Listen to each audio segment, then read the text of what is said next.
در پی حمله‌های روسیه انتقال برق به شهر کیف و دیگر مناطق اوکراین به مشکل دچار شده است.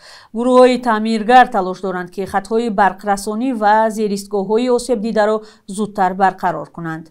شرکت دولتی انرژی اوکراینرگو هشدار داد که روز 9 نوامبر در اکثر منطقه‌ها برق برای مدت از 8 تا 16 ساعت قطع خواهد شد.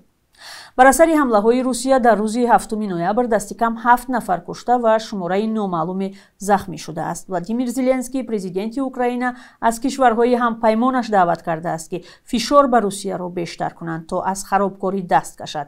به گفته مقامات اوکراینی، روسیه روز 8 نوامبر با بیش از 450 هواپیمای بی‌سرنشین و 45 موشک به اوکراین حمله کرده است. اوکراین نیز در پاسخ با ده‌ها بی‌سرنشین به کارخانه‌های کارکرد نفت روسیه حمله کرد. مقامات روسیه زیان رسیده از این حمله ها را شرح ندادند.